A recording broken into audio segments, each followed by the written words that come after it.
A little side note before we begin to the jury, there is no running water over here. So, if you guys need to go to the bathroom, you have to go through those doors, go through the doors that are right there, go all the way down, turn left, and you will find them. If that doesn't help, I am sorry. You might have to go outside. There's some bushes on the side. Yes. But in standard jury fashion, I'm going to slate. I am Sydney Alder. I will be doing a monologue from Antigone. I will be doing a scene with Hagan Simmons from Macbeth. I'll be doing a monologue from Elsewhere, a purse clowning routine. I'll be doing a scene with Mirta, Naomi, Santana from Roomies. And my last monologue will be from Miss Julie.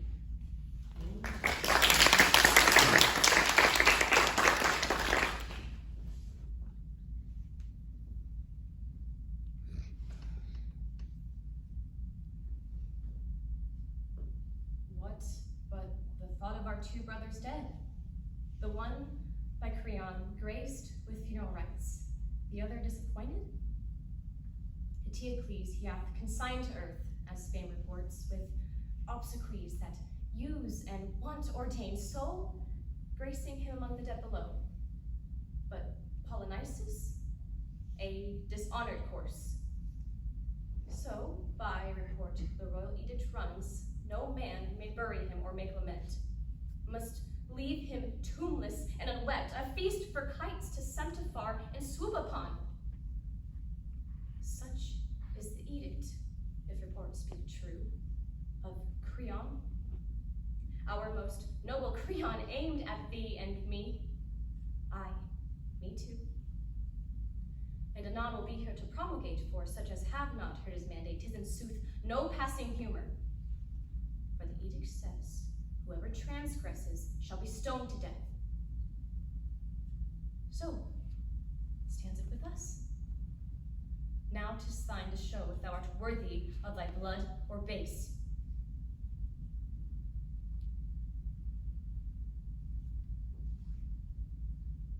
That which hath made them drunk hath made me bold, would have quenched them, hath given me fire.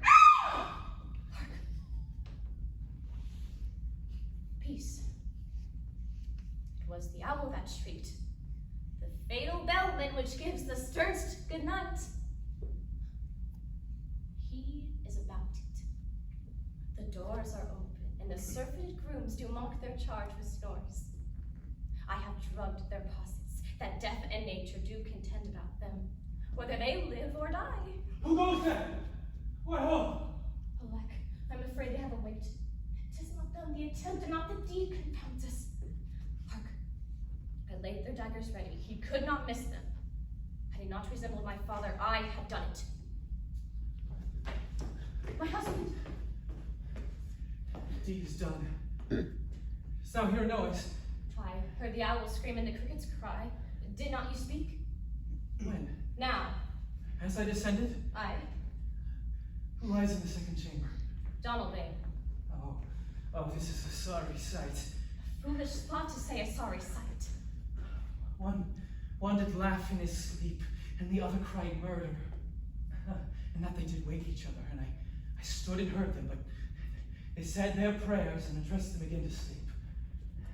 There are two lodged together.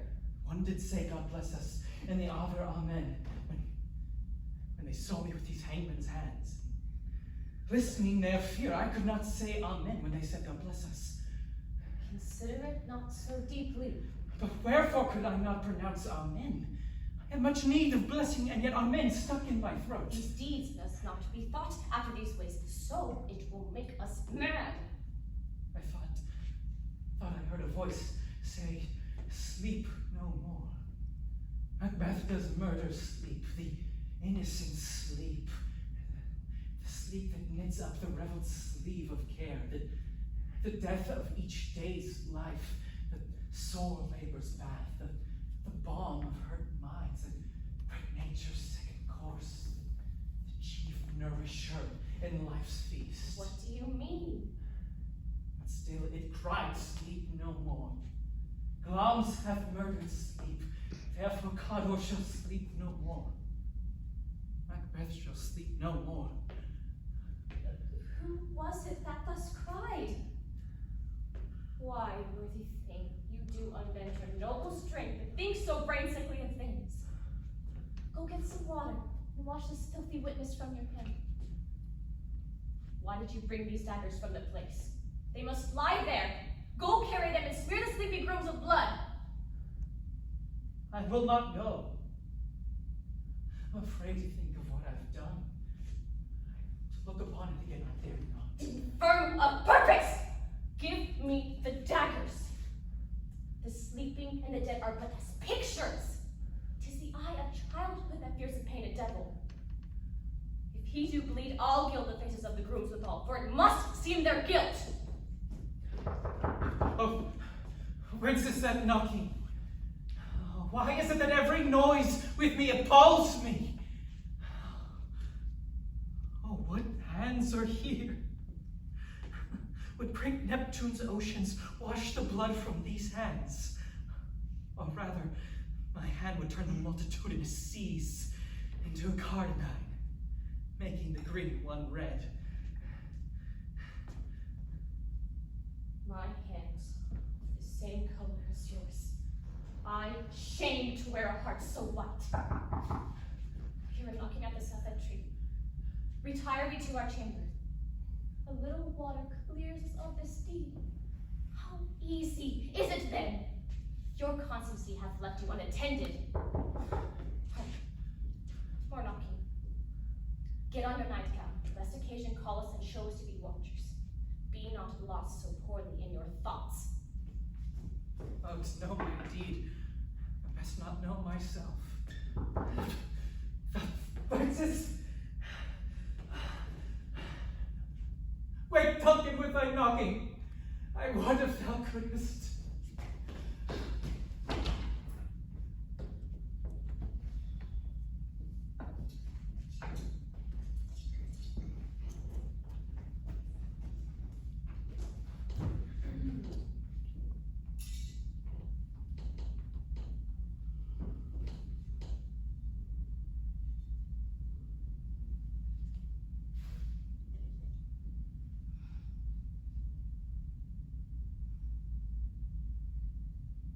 I dug you up because I wanted to play with you, Teddy.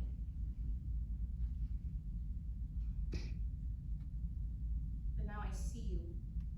And anyone can see you now. And you're no fun anymore. There's always that voice in the back of my mind telling me I can dig you right back up, right after again. But I always forget that once I get you back up, you're not going to be any fun at all. I thought, maybe a little bit of fun.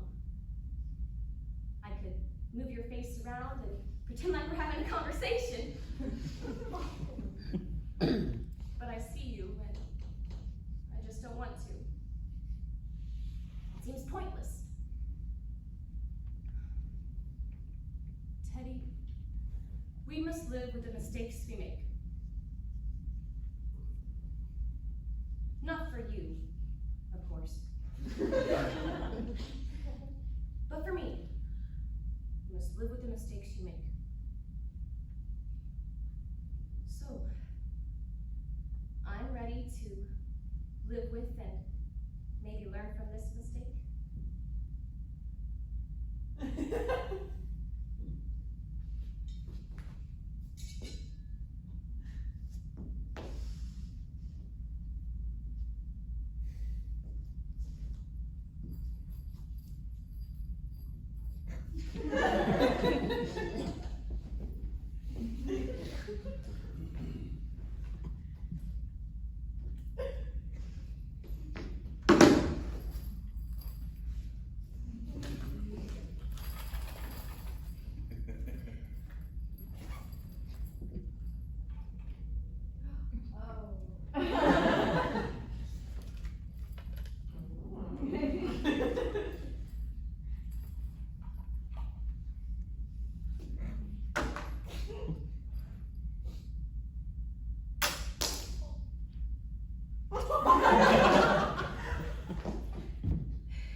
You want a monkey, you will just have to go to the store and get it yourself. I don't want a monkey. Good, because they're messy, annoying, and they poop everywhere. Who wants a monkey? Exactly. Who? I certainly don't want a monkey. The pet store guy says they can be trained. I'm not training a monkey. I don't have the time for that. Why were you looking at monkeys? Because I thought they'd be cute and fun and they'd cheer me up. Okay, what's wrong? I need a new roommate. Hello, I'm right here. Not you. Robbie. He needs to go. This is about the razor, isn't it? He went into my bathroom and he took my razor and he used it to shave his face. Then he has the nerve to yell at me for when he cuts himself. He thought it was his razor. Why would he think that? I use lady chic razors. So does he. What man uses lady chic to shave his face? Robbie. Look, he's just been under a lot of stress lately at work. He gets a little short-tempered sometimes. Can you do the dirty deed with him? You want me to have sex with him? Why would you have sex with him? Well, that's what doing the dirty deed means, is to have sex. That doesn't make any sense. This isn't going to solve my problem. You need to tell him he's got to move out. Well, for using your razor, you can't ask him to move out for using your razor. Plus, he's under the same lease as the both of us. You can't just kick him to the curb. Okay, fine. I'll get a monkey. I don't want a monkey. Neither do I. Like, it's not that hard to talk to. You just have to use your indoor voice and smile a lot. So are you gonna talk to him? No. I'm getting a monkey.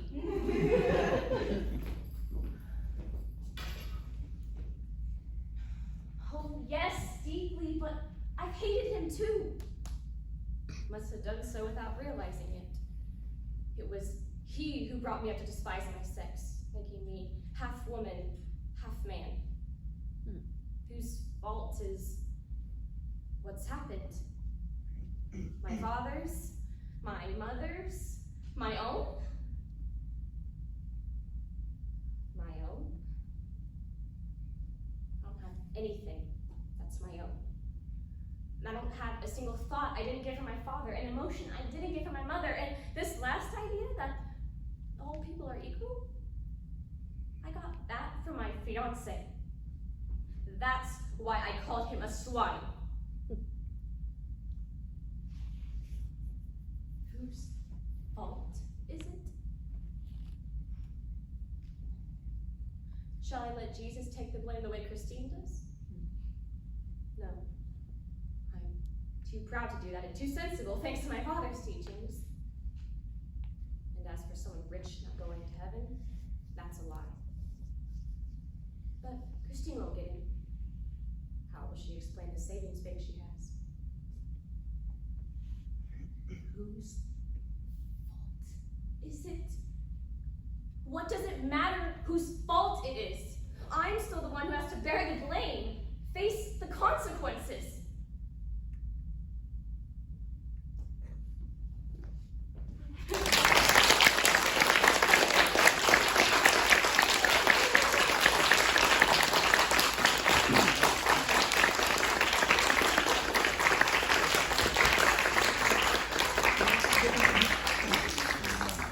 That is all I have for you. Thank you. I do have like a little table that has some scraps of me on it. So if you want to look at that, you can.